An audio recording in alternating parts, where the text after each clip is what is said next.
안녕하세요. 저는 얼마 전 아주 충격적인 일을 겪고 이렇게 글을 씁니다.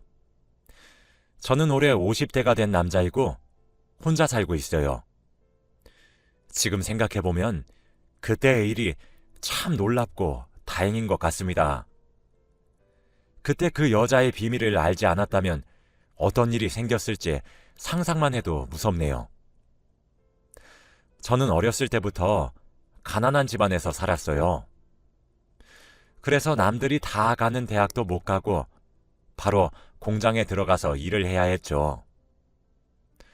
저는 외동아들이라 혼자서 벌고 있었는데 아버지는 사업을 한다고 난리셨고 어머니는 그런 아버지를 한심하게 바라보면서 이혼을 생각하고 계셨죠.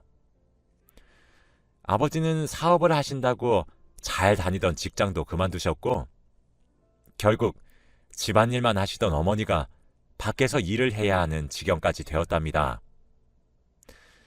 어머니는 새벽엔 목욕탕 청소를 하고 오후에는 식당 서빙 일을 하면서 생활비를 벌고 계셨죠.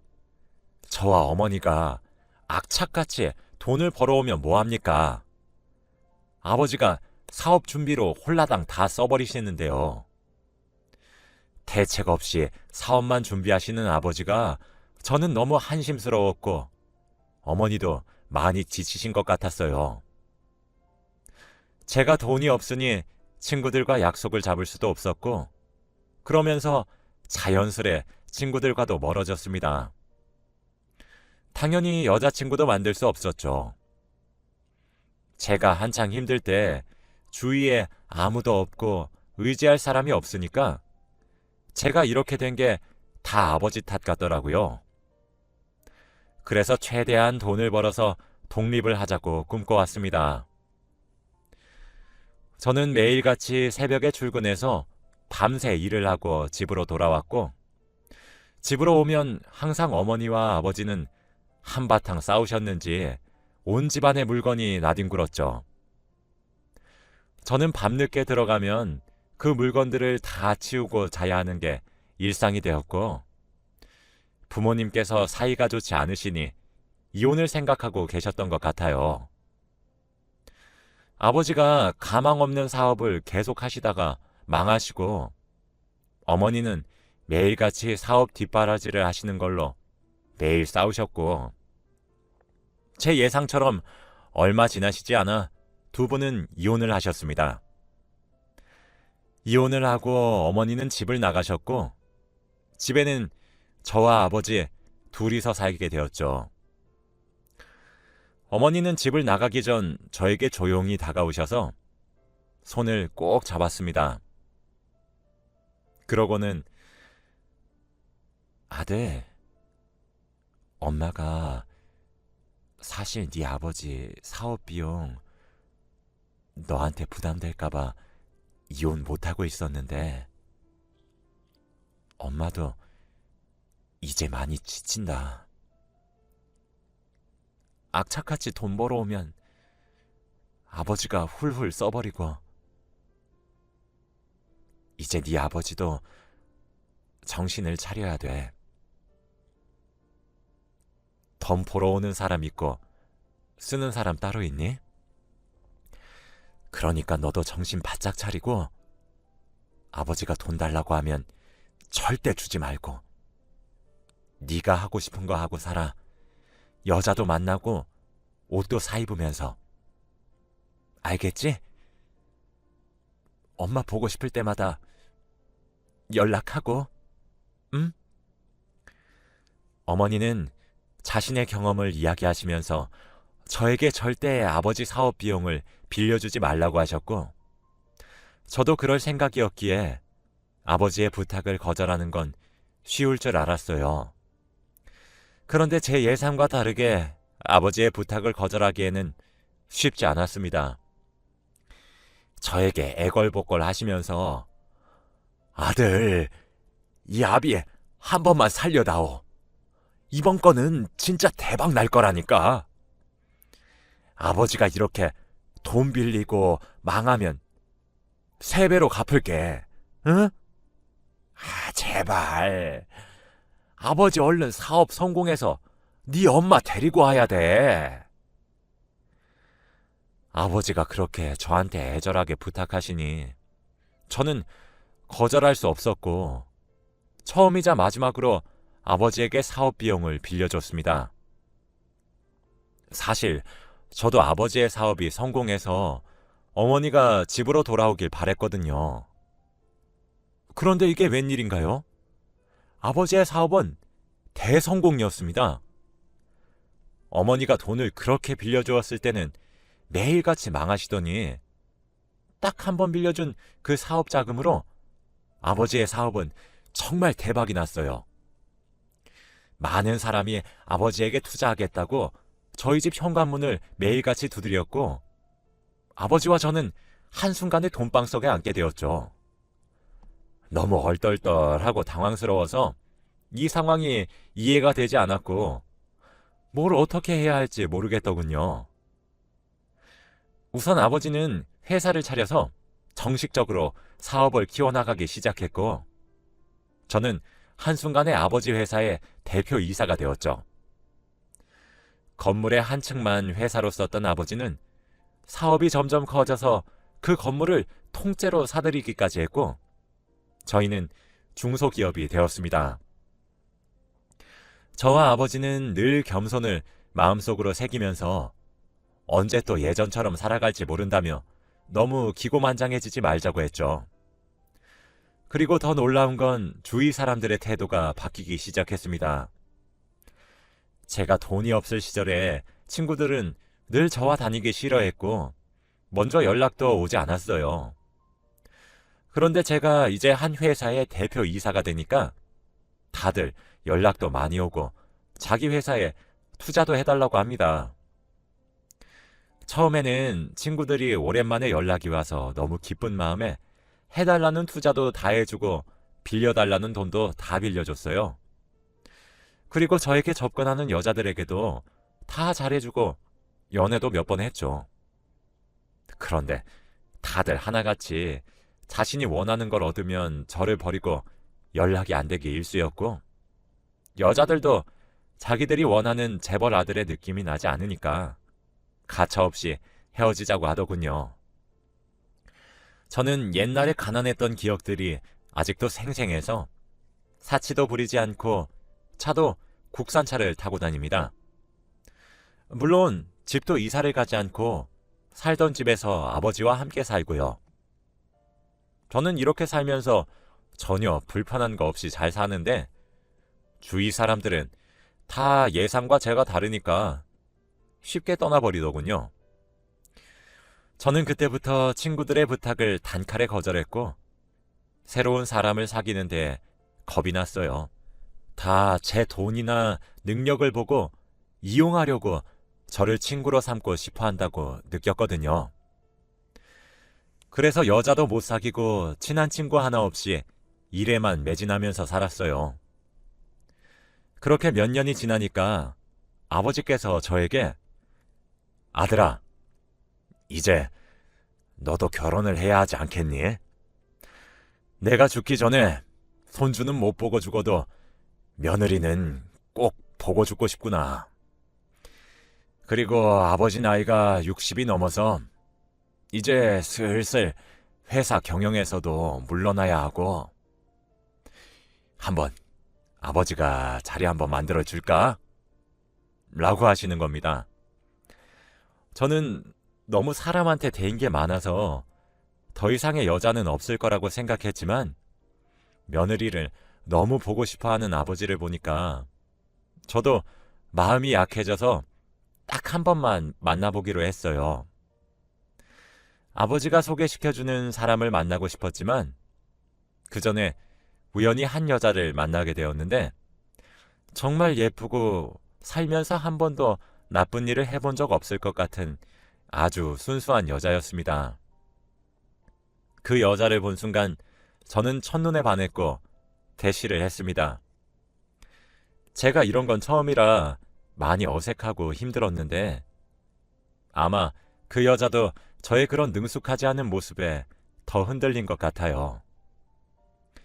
그 여자와 말을 나누어 보니 정말 순수하고 때 하나 묻지 않은 여자더라고요. 그 여자와 좋은 만남을 이어가면서 저는 끝까지 제가 어떤 사람인지 밝히지 않았습니다. 단순히 작은 회사 하나 운영하고 있다며 조심스럽게 말했죠. 그 여자는 작은 병원에서 간호사 일을 하고 있다고 했고 어머니와 단 둘이서 살고 있다고 하더군요. 아픈 어머니를 보살피기 위해 소녀 가장으로 살고 있다는데 정말 멋지고 존경스러웠습니다. 그래서 더 그 여자가 좋아졌던 것 같아요. 지금까지 만났던 여자들은 하나같이 이거 사달라 저거 사달라 하면서 저보다 제 돈을 사랑하는 여자들 뿐이었는데 제 여자친구는 그게 아니라 저에게 다 사준다면서 자신의 없는 돈 끌어들여다가 사주고 그랬죠. 정말 눈에 넣어도 안 아픈 여자친구였습니다. 제 여자친구와 사귄 지 1년째 되던 날 일이 터지고 말았어요. 바로 여자친구의 바람입니다. 평생 저만 바라보고 저에게만 헌신을 다할 줄 알았던 여자친구에게 다른 남자친구가 있더라고요. 처음에는 몰랐는데 제가 의심이 들어서 비서를 통해 뒷조사를 조금 해보니 너무 확실한 증거가 있었습니다. 그리고 더 놀라운 건 여자친구의 충격적인 반전이었죠. 저에게 간호사 일을 한다고 했던 그 여자는 술집에서 일하는 여자였고 애초부터 저의 직업과 재산을 다 알고 사귄 거라고 하더라고요. 그러면서 내가 한 남자를 물었는데 아주 돈이 어마어마해. 이런 집에 시집 가면 평생을 명품백 잔뜩 가지고 살 수 있겠지? 나 드디어 인생 폈어? 라고 하며 사람들에게 말하고 다녔다고 합니다. 솔직히 저는 그 여자와 결혼까지 생각하고 있었어요. 그동안 아버지가 퇴임하시고 어린 나이에 제가 회장 자리에 올라서 얼른 결혼이 급했는데 저는 그 여자라면 결혼할 수 있을 것 같았거든요. 그런데 이런 비밀을 가지고 있었다니 제가 잘 알아보지도 않고 사귄 게 잘못이었죠. 저는 그 여자에게 화를 내고 따졌더니 그 여자가 하는 말은 정말 가관이었습니다. 내가 너 정체를 모를 줄 알았어? 너 작은 회사 운영하고 있다길래 얼마나 대단한 회사인지 네 이름 검색해보니까 바로 뜨던데? 너 바보니? 그리고 재벌이면 돈 좀 쓰고 여자친구한테 명품백 좀 사주고 그래야지. 어떻게 돈 한 푼을 안 쓰니? 너 같은 멍청이가 나 같은 여자를 어디서 만날 수 있을 것 같아. 그리고 네가 하도 재미가 없어서 다른 남자를 만난 걸 가지고 왜 나한테 그래? 내가 바람 피운 거 다 네 탓이야. 그 말을 들으니 도저히 참을 수 없었고 비서를 시켜서 그 여자의 실체를 다 까발리기로 했어요. 그 여자는 정말 까도 나오는 게 너무 많았고 결국 경찰에 신고를 했습니다. 모은 증거들과 함께 고소하겠다고 했고 저는 그 여자를 감옥에 넣을 수 있었어요. 원래는 좋게 끝내려고 했는데 찾아보니까 그 여자가 저지른 사기가 엄청나더라고요. 정말 어마무시한 여자였죠. 징역이 얼마 되지는 않지만 그래도 그곳에서 조금이라도 반성하기를 바랬어요. 그 여자의 실체를 제대로 알고 나니 사람을 믿지 못하겠고 결혼은 절대 못하겠더군요. 아버지에게 며느리를 보여드리고 싶었지만 제 주위에 오는 사람들이 다 하나같이 못되고 괴팍한 사람들이라 쉽게 정을 주지 못했습니다. 아버지는 나이가 점점 들어가고 회사 일은 점점 바빠져서 이제 아예 사람을 만나는 게 어려워졌죠. 그렇게 몇 년 동안 회사는 점점 커져갔고 아버지도 점점 늙어가셨습니다. 이제 지팡이를 쓰고 거동을 하셔야 했고 매일같이 집에 계셨어요. 그렇게 한 8년이 흐른 것 같습니다. 저도 이제 40대 중반이 되었고 아버지도 70살이 넘으셨죠. 그런데 갑자기 아버지께서 충격적인 말을 하시는 겁니다. 나 결혼한다. 정말 놀랐어요. 나이가 70살이 넘으신 흰머리이신 아버지께서 결혼이시라뇨. 솔직히 그때까지는 사랑하시는 할머니 분이 계셔서 그분과 남은 여생을 살아가고 싶으신 거구나 했는데 그게 아니었어요. 아버지와 결혼하겠다고 한 사람은 바로 30대 후반이었습니다. 아버지와 30살이 넘게 차이가 났죠. 딱 봐도 알 수 있었습니다. 이 여자는 아버지를 사랑해서가 아니라 아버지의 재산을 원한 거라고요. 저는 옛날에 드라마나 영화 속에서만 보던 회장님의 어린 아내가 바로 저희 아버지의 일이 될 줄은 상상도 못했어요. 당연히 이 여자는 아버지가 돌아가시면 남은 유산들을 다 자기가 가지기 위해 결혼을 하는 거라고 생각했습니다. 저는 이 결혼을 당연히 반대했어요. 아버지를 조심스럽게 불러 제가 생각하고 있던 이야기들을 다 말씀드렸습니다. 아버님, 이 결혼 잘 생각해 보셨으면 좋겠어요. 죄송하지만 저 여자가 아버지와 결혼하려는 이유는 돈밖에 없어요. 집안에 여자 한 번 잘못 들여서 큰 코 다칠 일 없었으면 좋겠습니다. 아버지께 솔직하게 말씀드렸지만 아버지의 마음은 변하지 않을 것 같았죠. 우리 아들 드라마를 너무 많이 보았구나. 저 여자는 그럴 여자가 아니야. 나한테 너무 잘해주고 얼마나 상냥한데. 어차피 이혼도 할 수 있으니 그건 나중에 보고 결정하마. 아버지는 이미 그 여자에게 푹 빠지신 것 같았고 저도 아버지의 고집을 꺾을 수 없더라고요. 결국 아버지는 정말 결혼을 하셨습니다. 이제 저희 집안에 가족이 되어서 매일같이 식사자리도 하고 여행도 다녔어요. 그런데 그 여자가 왠지 모르게 낯익었습니다. 그리고 저에 대해서 너무 잘하는 거 있죠? 저는 복숭아 알레르기가 있어서 복숭아에 관련된 건 아무것도 못 먹어요. 그런데 아버지 지인분께서 복숭아를 선물로 보내셨고 가정부 아주머니께 아주머니, 승창씨 복숭아 못 먹으니까 회장님 것만 깎아주세요. 라고 하는 게 아니겠습니까? 저는 단 한 번도 복숭아 이야기를 꺼낸 적이 없어서 의아스러웠지만 그래도 우리 가족에 대해 관심이 많은 것처럼 보여서 좋게 넘어갔습니다. 그런데 이뿐만이 아니었어요.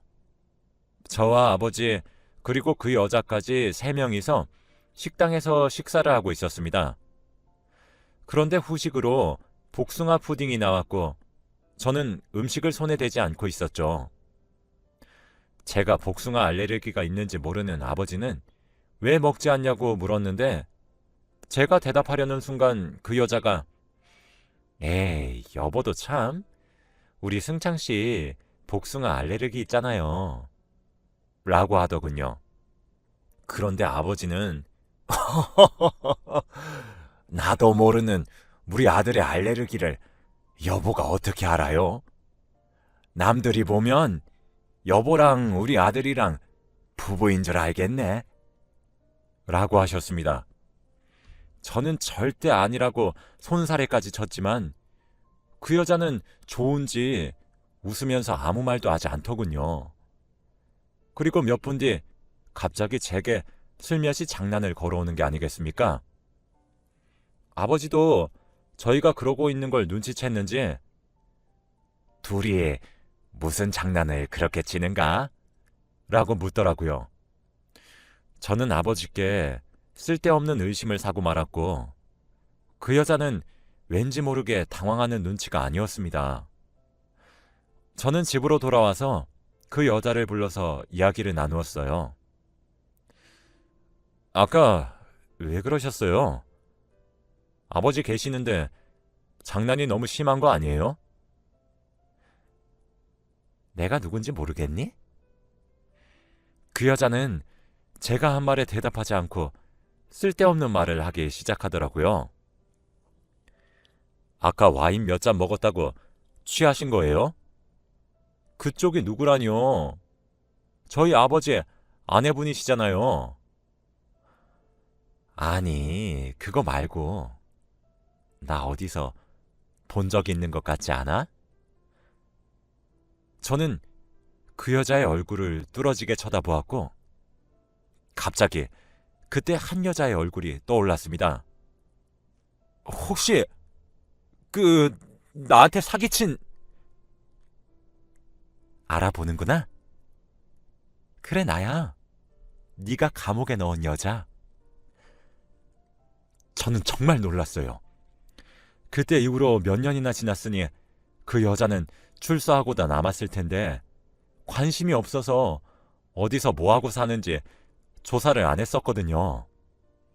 그리고 얼굴도 너무 달라져서 못 알아봤는데 알고 보니 또 출소 후 사기쳐서 번 돈으로 얼굴을 전부 다 성형했더라고요. 드디어 날 알아보는구나. 처음부터 날 못 알아봐서 너무 섭섭했지 뭐야. 내가 그때 너 때문에 깜빵에서 몇 년 버린 거 생각하면 자다가도 벌떡 일어나. 내가 너희 아버지한테 접근한 이유가 뭘 것 같아? 내가 너 회사도 뺏고 돈도 뺏고 다 할 거야. 각오해. 내가 평생 사기만 쳐서 너 같은 애들 한순간에 거지 만드는 거 쉽거든? 너 잘못 걸린 거야. 너희 아버지 죽으면 이 회사랑 집 그리고 돈 다 내 거라고. 저는 정말 어이가 없었어요. 어떻게 그 여자를 다시 집안에 들였는지 정말 저희 아버지가 너무 한심하고 원망스럽더라고요. 그때 갑자기 과거에 제가 당했던 일들이 다시 떠오르면서 너무 절망스러웠고 당장이라도 아버지에게 이혼을 하라고 강요해야 했습니다. 그런데 아버지는 아무리 강요해도 제 말을 들을 생각이 없어 보였고 그 여자한테 너무나 푹 빠져 계시더라고요. 이 집과 회사 그리고 재산을 살려내기 위해서는 그 여자를 어떻게든 내쫓아야 했습니다. 그렇게 혼자서 고군분투를 한 지 몇 달이 되던 때에 갑자기 현관문에서 아버지의 팔짱을 끼고 들어오는 사람이 있었어요. 바로 몇십 년 전 아버지와 이혼을 하고 집을 나간 저희 어머니였습니다. 저는 정말 오랜만에 뵌 어머니를 보니까 갑자기 눈에서 눈물이 차올랐고 어머니에게 달려가 안겼죠. 어머니는 제 연락도 다 거절하시고 어디서 뭐하고 지내시는지 비서가 알려주지 않더라고요.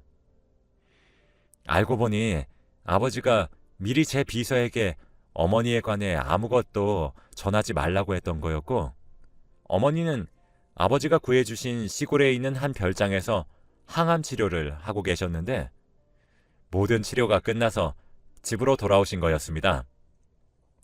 그때 거실에 있던 그 여자는 어머니와 다정하게 팔짱을 끼고 들어오는 아버지를 보고 회장님, 지금 뭐 하시는 거예요?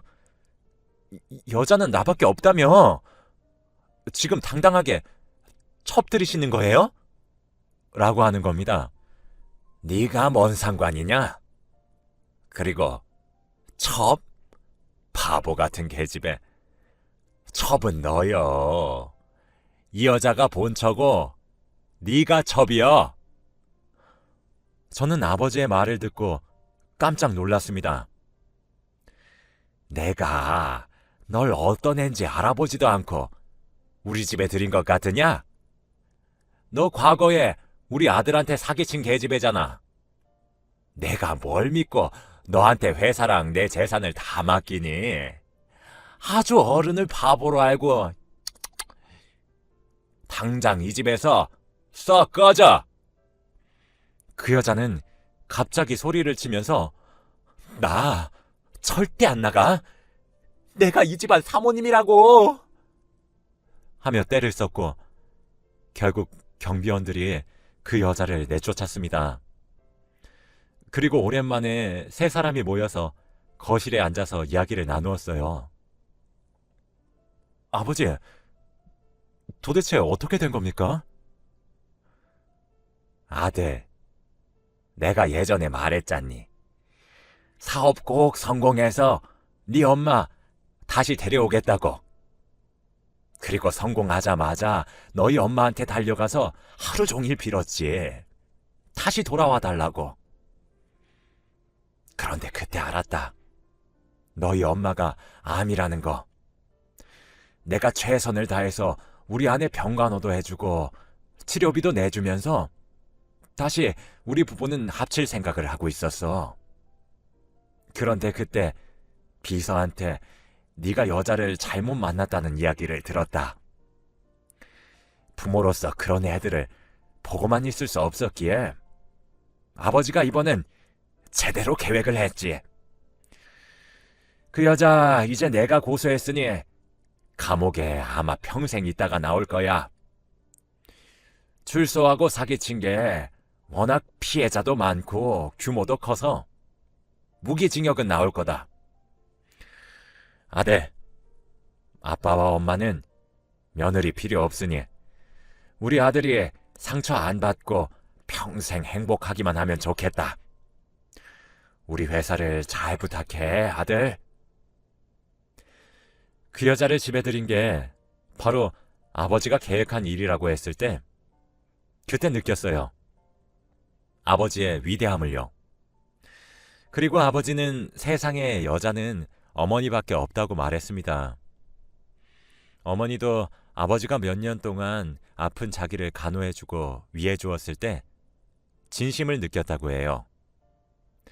그렇게 저희 세 명은 예전보다 더 화목한 집안에서 살고 있습니다. 이제 아버지도 마음 편히 회사 일에 손을 떼셨고 어머니와 함께 여행도 다니면서 남은 여생을 살고 계세요. 그리고 저는 일만 하던 일상에서 조금 벗어나 취미 생활도 조금 즐기고 있습니다. 그리고 사기를 어마무시하게 친 그 여자는 지금 감옥에 있다고 해요. 정말 아버지 말대로 무기징역이래요. 아버지 같은 사람이 없었다면 저는 평생 여자에게 사기를 당하고 있었겠죠. 지금 생각해보면 정말 저희 아버지가 존경스럽습니다. 여러분들도 결혼하실 때 배우자 되실 분 잘 알아보시고 결혼하시길 바랄게요. 제 이야기는 여기까지입니다. 들어주셔서